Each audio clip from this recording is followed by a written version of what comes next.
धार्मिक लोग और ज्योतिष ऐसे समझ सकते हैं।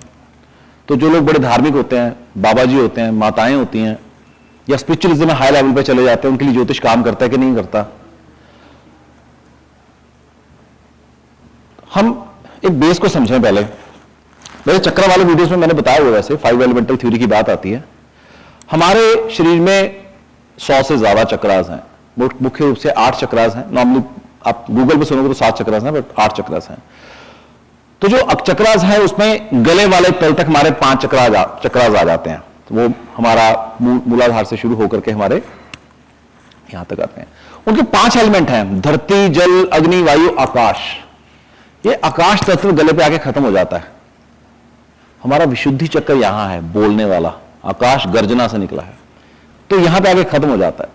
तो जितनी भी एस्ट्रोफील्ड चलती है, जितनी भी अकल्ट साइंसेस चलती हैं, इनका बेस 5 एलिमेंट होता है। सारी की सारी अकल्ट साइंसेस का, क्योंकि ये 5 तत्वों का बैलेंस है। हम न्यूमरोलॉजी में भी यही देखते हैं। आप प्लैनेटरी पोजीशन में जाओगे तो प्लैनेट्स के एट्रीब्यूट देखोगे, वही तत्व की बात करते हैं कि ये गर्म है प्लैनेट, ये ठंडा है, ये इसका वायु तत्व है। वहां भी एलिमेंट्स की बात हो रही है। आप वास्तु में जाओगे, वहां भी एलिमेंट्स की बात हो रही है। तो सारी गेम ये है कि आप जब अपनी तरफ से इंबैलेंस होते हो तो आपका घर इंबैलेंस होता है, या आपके प्लैनेट इंबैलेंस होते हैं तो शरीर इंबैलेंस होता है, जिसको हम कहते हैं तत्व ब्रह्मांड। ब्रह्मांड का संरचना किस चीज से? 5 एलिमेंट से। तो अब आती है बात कि आपके लिए ज्योतिष काम कर रहा है कि नहीं कर रहा।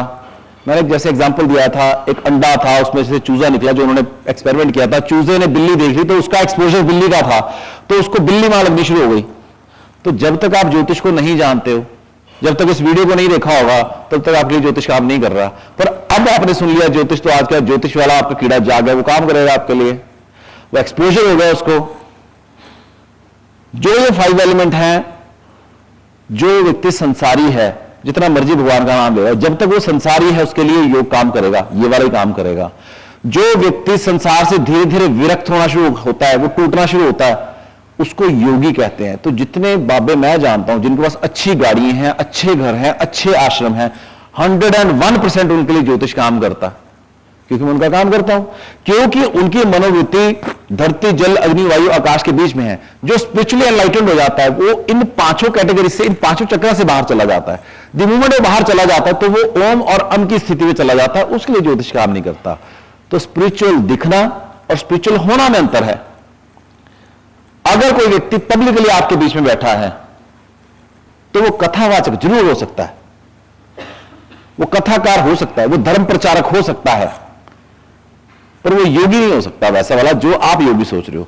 वो वाला योगी हो सकता है जिसको योग करना आता है, पर वो अपने फील्ड में चरम सीमा पे पहुंचकर कोई गारंटी नहीं है। पुरानी कहानियां देखो ऋषियों की, तो ऋषि सिर्फ शाप ही देते रहते थे या वरदान देते रहते थे। वो स्कीम थी देवताओं की। क्या थी कि वो ऋषि बेचारा अपनी ऊर्जा को इकट्ठा करता, पूरा जप तप ध्यान योग करके इतने साल, तब एक आम मनुष्य से तपस्वी बनता है, तपस्वी से ऋषि बनने की कोशिश कर रहा होता है, क्योंकि उसने तप किया है। वो क्या करते हैं, कोई बंदा आ जाता, महाराज जी मेरा बच्चा नहीं हो रहा, आशीर्वाद दे दो। वो बेचारा, अगर वो साधु बेचारा लिटरली साधु है, एक शांत आदमी, तो कहता ठीक है तेरा बच्चा आ जाएगा। द मोमेंट उसने बोला तेरा बच्चा आ जाएगा, वो कर्म बंधन में बंध गया, वो अगले जन्म में फिर आएगा। अगर उसको गुस्सा आ जाता था, वो कहता मैं तेरे को शाप दे, तो उनकी तपस्या खराब करती, वो फिर कर्म बंधन बन जाता। अगर वो दोनों चीजों से पार पा जाता था, तो उसके पास कोई ना कोई देवता अप्सरा भेज देते थे, उसको कंफ्यूज कर देते थे, उसको फिर कर्म बंधन में बांध के जमीन पे ले आते थे। तो स्पिरिचुअलिज्म आप सोचो, उन लोगों का पूरा नहीं हुआ तो आम लोगों का कहां पूरा होगा। तो हमारे बीच में जितने लोग होते हैं, मैक्सिमम मतलब मैक्सिमम 2-4 लोगों को छोड़ करके स्पिरिचुअलिज्म की प्रैक्टिस कर रहे होते हैं। फिर प्रैक्टिस के बाद वो कपड़ों में आ जाते हैं, फिर वो आश्रम खोल लेते, शायद मैं भी कभी खोल लूं, तो सारे के सारे उस फील्ड में आ जाते हैं। तो मेरी कोशिश है मैं उस फील्ड में जाऊं, पर ज्योतिष मेरे लिए भी काम करेगा जितना उनके लिए कर रहा है। ऐसा हो ही नहीं सकता कि वो ना काम करता हो। मैंने कम से कम 60-70 अलग अलग रिलीजियस ऑर्गेनाइजेशन या बाबाओं या माताओं का काम किया। कहीं नेम चेंज किया है, कहीं पे उन पे वास्तु किए हैं, कहीं पे कुछ किया, कहीं पे कुछ किया, कहीं पे रेमेडीज दी हैं। तो जब तक उनके पास ह्यूमन फॉर्म है उनको रिजल्ट आएगा। जब तक वो आप लोगों के बीच में बैठे हैं ना, आप उनको इन्फ्लुएंस कर रहे हो, उनको लग्जरीज दिखा रहे हो, बेचारे कहीं भी बाहर नहीं जा सकते। तो स्पिरिचुअलिज्म, ज्योतिष, बिल्कुल सही बात है। स्पिरिचुअलिज्म आदमियों को ज्योतिष काम नहीं करता, पर स्पिरिचुअलिज्म वाले लोग एग्जिस्ट नहीं करते आज की तारीख में। जो एग्जिस्ट करते हैं वो आम जनता के बीच कभी नहीं रहेंगे। जैसे कहा जाता है कि कुंभ के मेले में जो असली ऋषि मुनि है वो ऊपर रहते हैं पहाड़ों में, वो नीचे नहीं आते। जब कुंभ आता है वो गायब अवस्था में आते हैं, बिना शरीर के आते हैं, अंगूठा डिप करते हैं और वापस चले जाते हैं, वो आम जनता को दिखते भी नहीं है।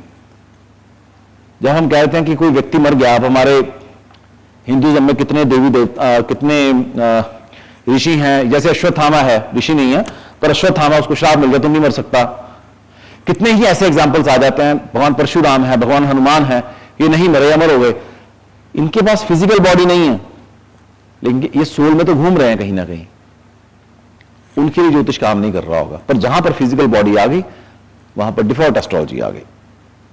तो हम सारे बंदे स्पिरिचुअलिज्म को ट्राई मारे, पर ज्योतिष हमारे साथ चलेगा और हमें इसका एडवांटेज लेना है। कोई कारण ही है भगवान ने ज्योतिष बनाया, अदरवाइज की जरूरत ना होती। और ये सरस्वती से निकला है, ऋषियों ने इसको अफर्म किया। जो जिस चीज में दम नहीं होता ना वो ज्यादा देर नहीं चलती, इतने लाखों सालों से चल रही है। अगर हम साइंटिफिक प्रूफ देखें तो हजारों सालों से चल रही है, तो हजारों सालों से कुछ चीज चल रही है, नहीं खत्म हो रही, इसका मतलब रिजल्ट आ रहा है।